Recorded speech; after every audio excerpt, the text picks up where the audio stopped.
कौसल्या सुप्रजा रामपूर्वा सन्ध्या प्रवर्तते।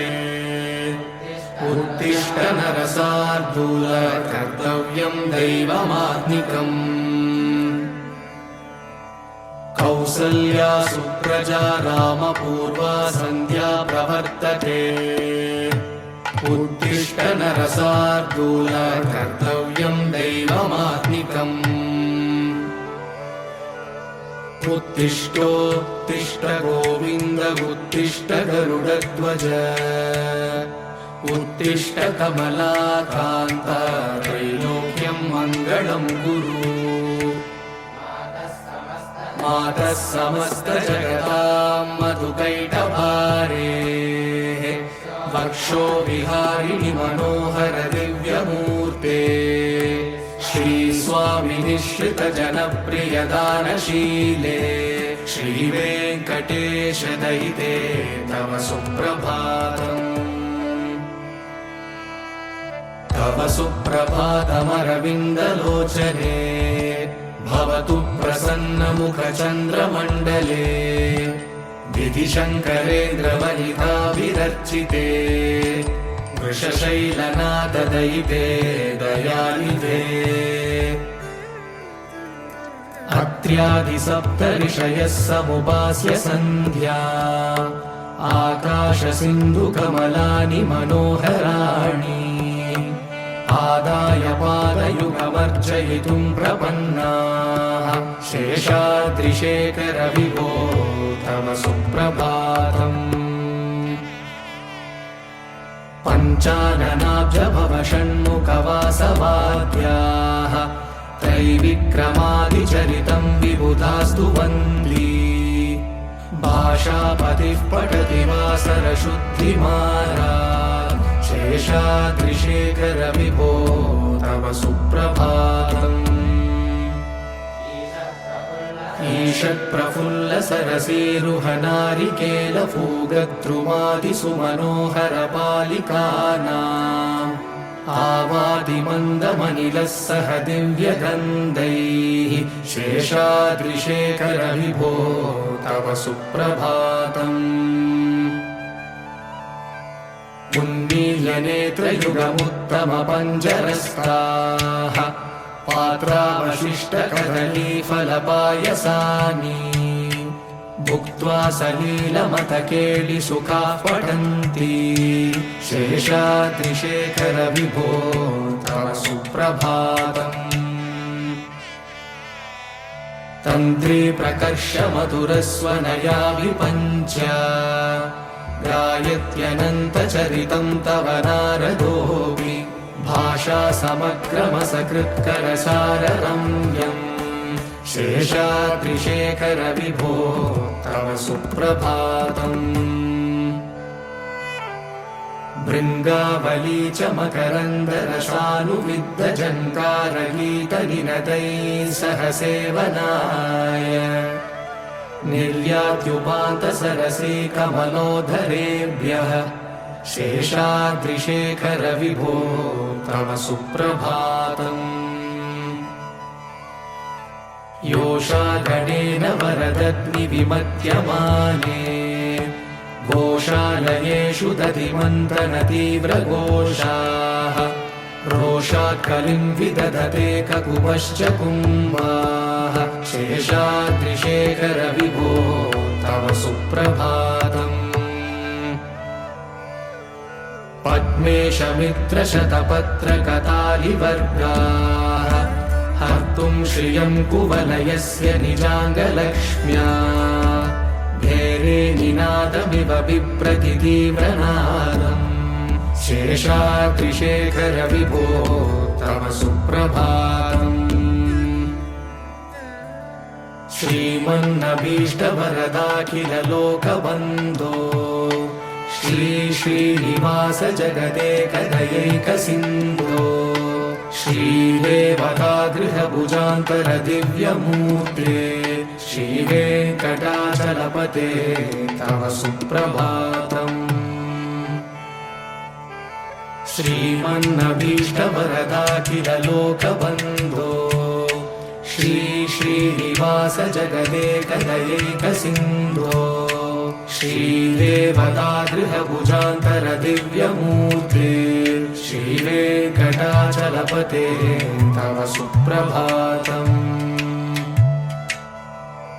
श्रीस्वामी पुष्करिणिकाप्लवनिर्मलाङ्गाः श्रेयोर्दिनो हरविरिञ्च सनन्दनाद्याः द्वारे वसन्ति वरवेत्र हतोत्तमाङ्गाः श्रीवेङ्कटाचलपते तव सुप्रभातम्।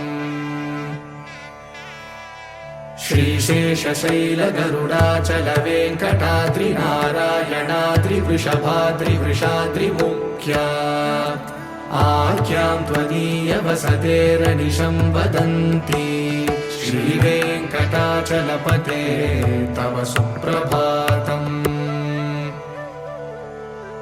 सेवापराशिवसुरेश कृशानुधर्म रक्षोऽम्बुनाथ पवमानधनादिनाथाः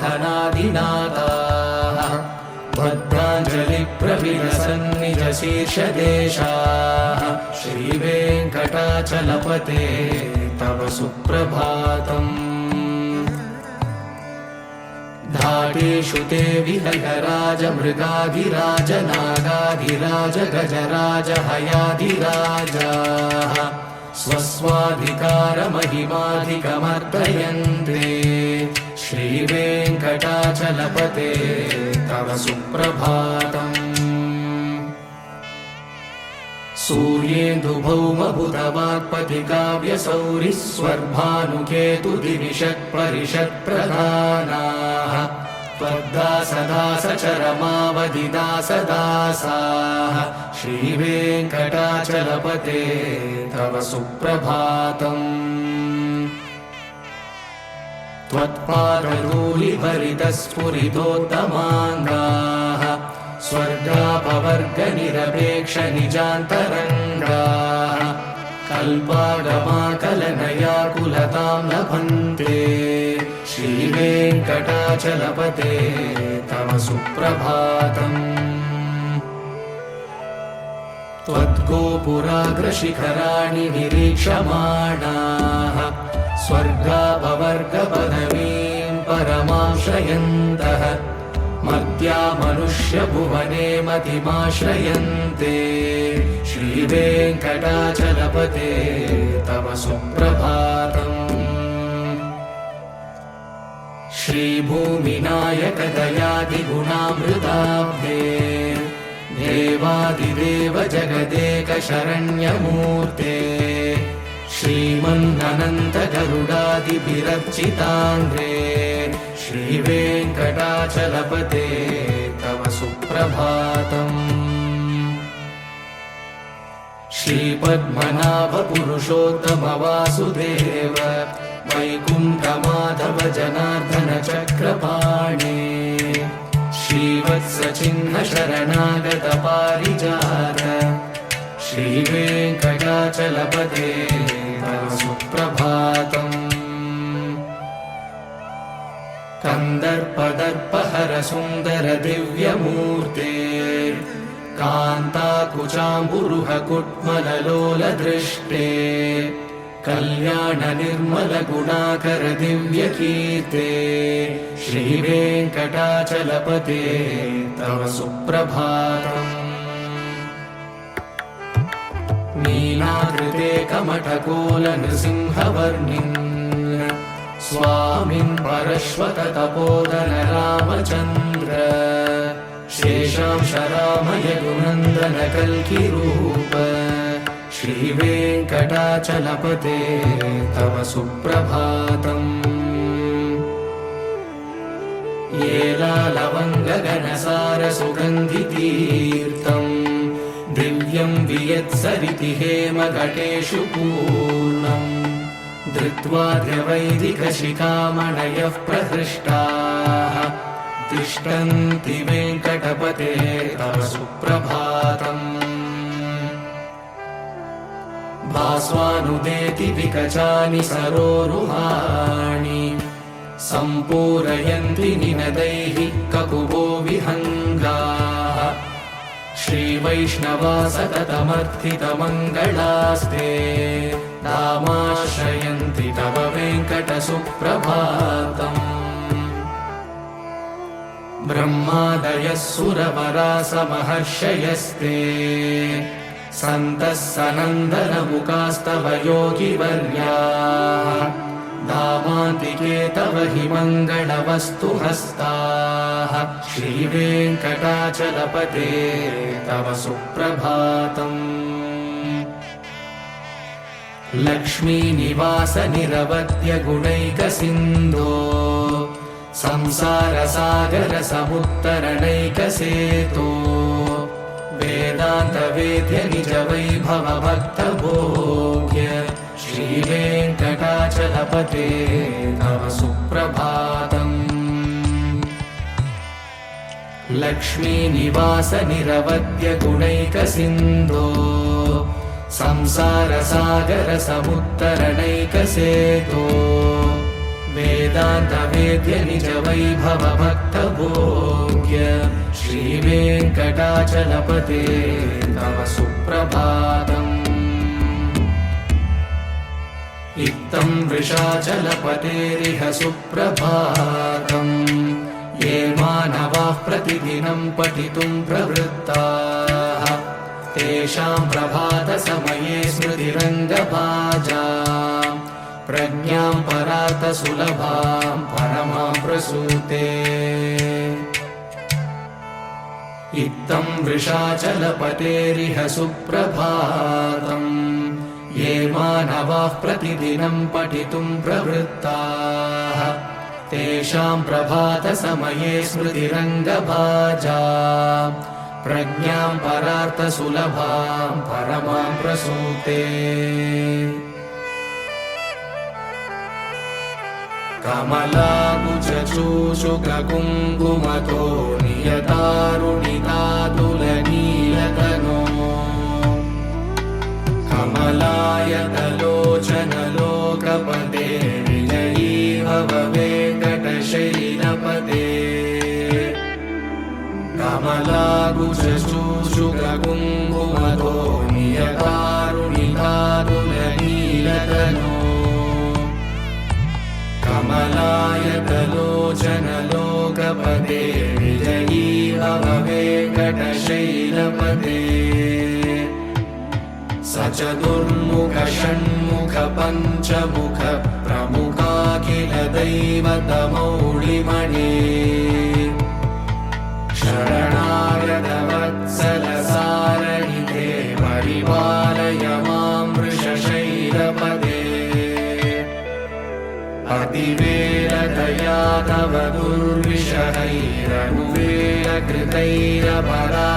दुर्विषहैरनुवेलकृतैरपराधशतैः भरितं त्वरितं वृषशैलपते परया कृपया परिपाहि हरे अधिवेङ्कटशैलमुदारमते जनताभिमतादिगदानरतात् परदेवतया गदितानिरमयि कमलादयितान्नवरं कलये कलवेणुरवावशगो भवतु शतकोटिहृदा स्मरकोटिसमात् प्रतिवल्लभिकाभिमतासु कदा वसुदेवसुतान्नवरं कलये अभिरामगुणाकरदाशरथे जगदेकधनुर्धर धीरमते रघुनायक राम रमेश विभो वरदो भवदेवदया जलधे अवनीतनया कमनीयकरं रजनीचर चारुमुखाम्बुरुहम् रजनीचर राजतमो मिहिरं महनीयमहं रघुराममये सुमुखं सुहृदं सुलभं सुखदं स्वनुजं च सुखाय ममोघशरम् अपहाय रघुत्वहमन्यमहं न कथञ्चन जातु भजे विना वेङ्कटेशं ननाथो ननाथः सदा वेङ्कटेशं स्मरामि स्मरामि हरे वेङ्कटेश प्रसीद प्रसीद प्रियं वेङ्कटेश प्रयश्च प्रयश्च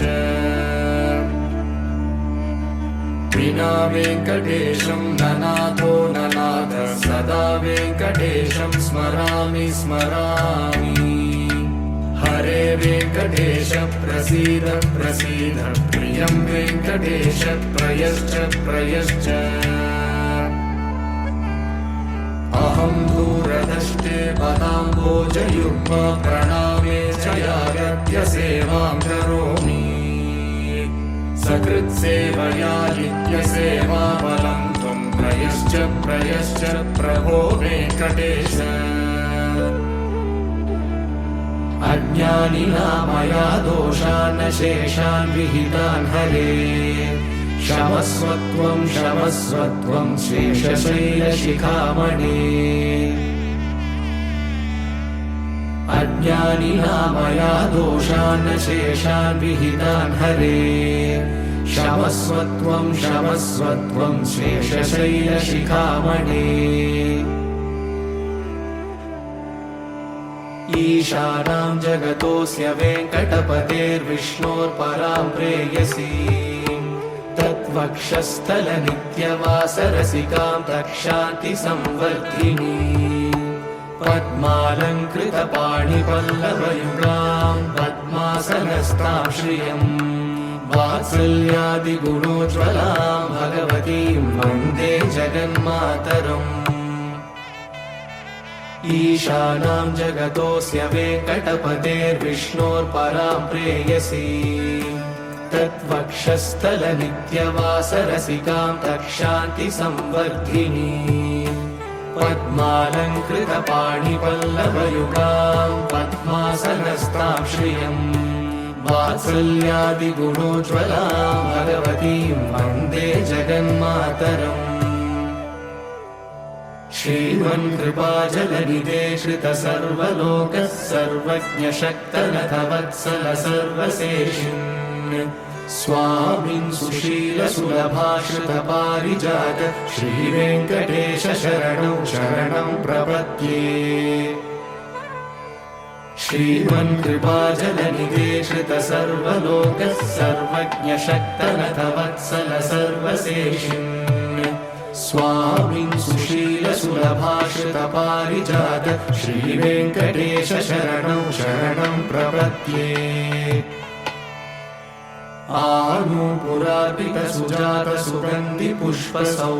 आनूपुरार्पितसुजातसुगन्धिपुष्पसौरभ्यसौरभकरौ समसन्निवेशौ सौम्यौ सदानुभवनेऽपि नवानुभाव्यौ श्रीवेङ्कटेश शरणं शरणं प्रपद्ये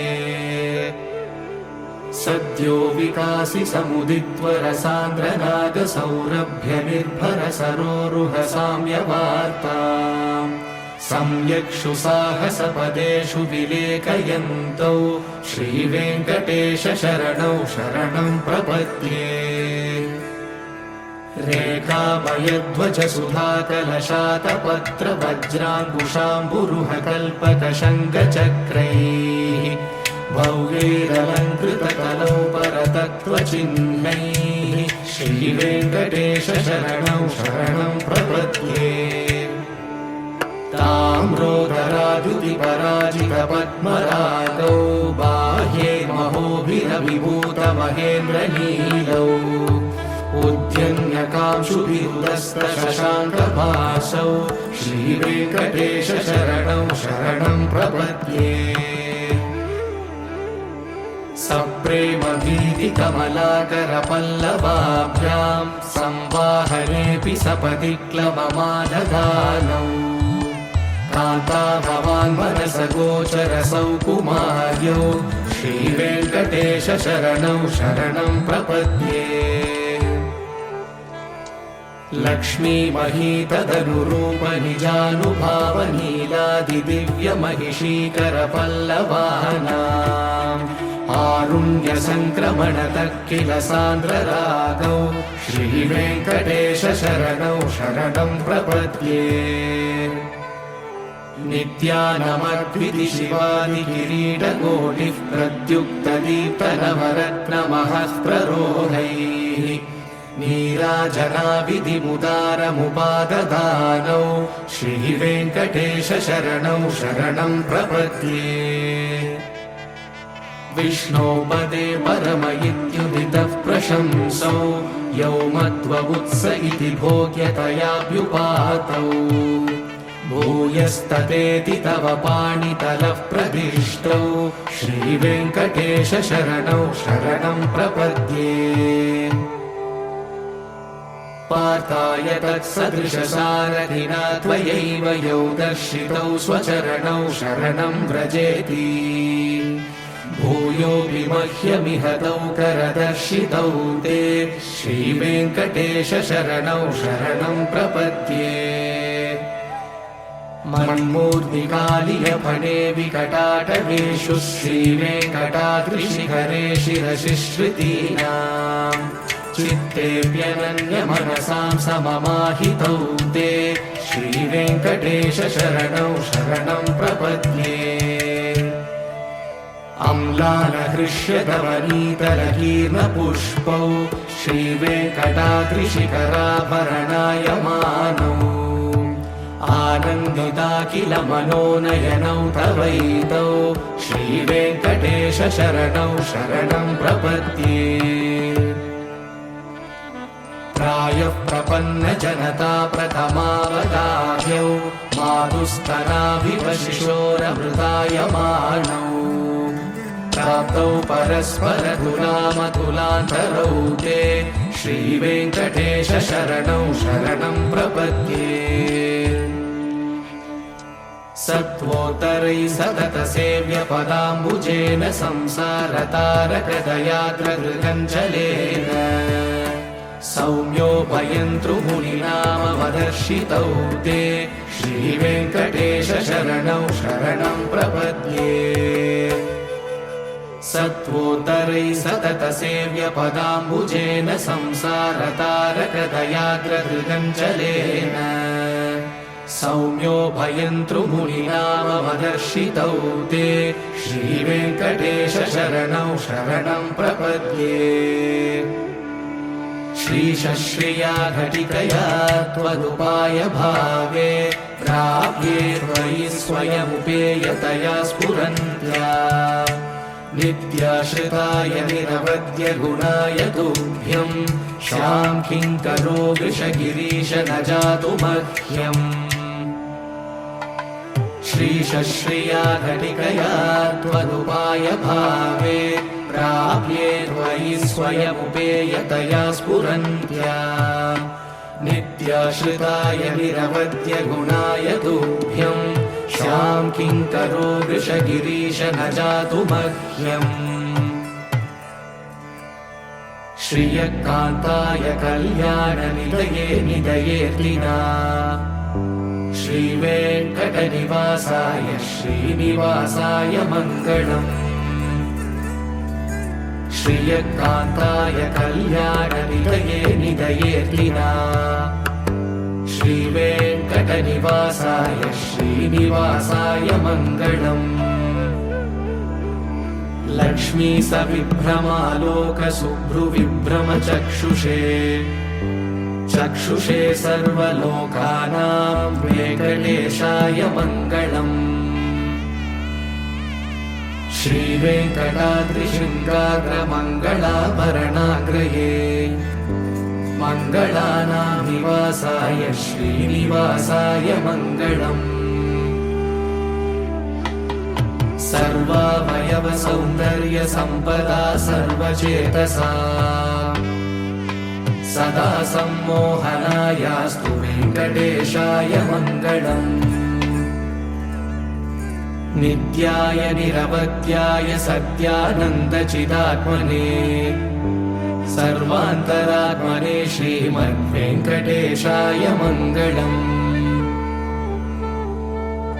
स्वतः सर्वविदे सर्वशक्तये सर्वशेषिणे सुलभाय सुशीलाय वेङ्कटेशाय मङ्गलम्। परस्मै ब्रह्मणे पूर्णकामाय परमात्मने प्रयुञ्जे परतत्त्वाय वेङ्कटेशाय मङ्गलम्। आकालतत्त्वमश्रान्तमात्मनामनुपश्यता अतृप्यमृतरूपाय वेङ्कटेशाय मङ्गलम्। प्रायस्वशरणौ पुंसां शरण्यत्वेन पाणिना कृपया दिशते श्रीमद्वेङ्कटेशाय मङ्गलम्। दयामृततरङ्गिण्यास्तरङ्गैरिव शीतलैः अपाङ्गैः सिञ्चते विश्वं वेङ्कटेशाय मङ्गलम्। सृग्भूषाम्बरहेतीनां सुषमावहमूर्तये सर्वार्तिशमनायास्तु वेङ्कटेशाय मङ्गलम्। श्रीवैकुण्ठविरक्ताय स्वामि पुष्करिणीतटे रमया रममाणाय वेङ्कटेशाय मङ्गलम्। श्रीवैकुण्ठविरक्ताय स्वामि पुष्करिणीतटे रमया रममाणाय वेङ्कटेशाय मङ्गलम्। श्रीमत्सुन्दरजामातृमुनिमानसवासिने सर्वलोकनिवासाय श्रीनिवासाय मङ्गलम्। श्रीमत्सुन्दरजामातृमुनिमानसवासिने सर्वलोकनिवासाय श्रीनिवासाय मङ्गलम्। शासनपरैः मध्वाचार्यपुरोगमैः सर्वैश्च पूर्वैराचार्यैः सत्कृतायास्तु मङ्गलम्।